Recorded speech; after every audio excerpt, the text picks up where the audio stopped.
एक बार की बात है, एक लड़का रहता है जिसकी फैमिली बहुत अमीर रहती है। उस लड़के के पास किसी भी चीज़ की कोई कमी नहीं रहती है। वो जो भी उसके पापा से डिमांड करता है उसको वो चीज़ें मिल जाती थी। उसके पास किसी भी चीज़ की कोई कमी नहीं थी। उसके घर गाड़ी बंगला सारी चीज़ें थी। फिर एक दिन उस लड़के के पापा उसके पास आते हैं और बोलते हैं, बेटा मैं आपको एक कंट्री की ट्रिप पे ले जाना चाहता हूँ, क्या आप चलोगे? तो बेटा बोलता है, हाँ पापा मैं चलूँगा।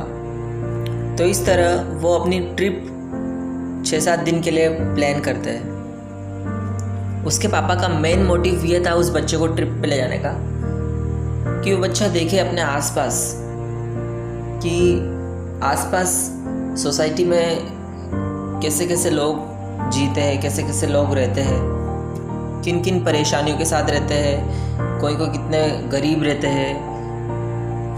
उसके पापा उस बच्चे को ये रियलाइज़ करवाना चाहते थे कि बेटा तुम बहुत लकी हो कि तुम्हारे पास वो सब कुछ है जो एक आम इंसान चाहता है। तो फिर अगले दिन वो फिर ट्रिप पर निकल जाते हैं। 6-7 दिनों की ट्रिप रहती है।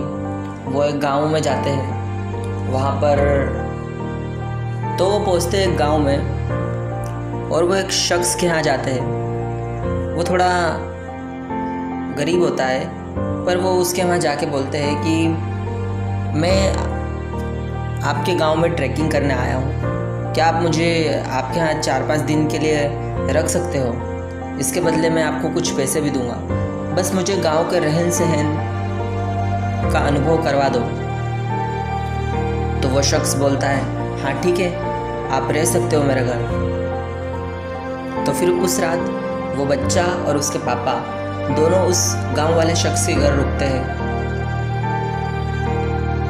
फिर वो सुबह जल्दी से उठ जाते हैं। जैसे कि आपको भी पता होगा कि गांव में अधिकतर लोग जल्दी उठ जाते हैं।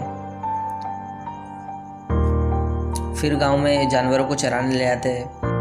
किसान अपनी फसलों की देखरेख करते हैं, उनको खाद बीज देते हैं। तो वो बच्चा और उसके पापा दोनों ये चीज़ अनुभव कर रहे थे, बहुत इंजॉय कर रहे थे वो गांव की उस ट्रिप को। वो ट्रिप ख़त्म होने के बाद वो बच्चा और उसके पापा वहाँ से आते हैं और उनको ट्रिप में बहुत अच्छा लगता है। फिर उसके पापा उस बच्चे से पूछते हैं कि बेटा आपको कैसी लगी ट्रिप? तो बच्चा बोलता है, हाँ पापा मुझे बहुत मज़ा आया, मैंने आज तक ऐसा एक्सपीरियंस कहीं पर नहीं करा। तो उस बच्चे के पापा उससे पूछते हैं कि तुमने कुछ नोटिस किया कि गांव के लोग कैसे रहते हैं? तो वो बच्चा बोलता है, हाँ किया ना। तो बच्चा उसके पापा को बोलता है कि पापा अपने कंपैरिजन में वो बहुत ज़्यादा अमीर है, क्योंकि अपने पास तो सिर्फ एक पूल है अपने घर पे, उनके पास तो पूरी की पूरी नदी है। अपने पास इतना बड़ा बंगला है बट उनके पास एक ऐसा घर है जो नेचुरल ब्यूटी के बीचों बीच है, शुद्ध हवा, पेड़ पौधे। अपने पास एक डॉगी है, उनके पास बहुत सारे डॉग्स हैं और सब उनके पालतू है। अपने पास इतना बड़ा बंगला है बट इस बंगले में उन तारों का अनुभव नहीं हो पाता है जो वो गांव वाले अंकल के घर पर होता था। अपने पास तो ज़मीनों के कुछ टुकड़े हैं, प्लाट्स हैं थोड़े बहुत, उनके पास तो बड़े बड़े खेत होंगे।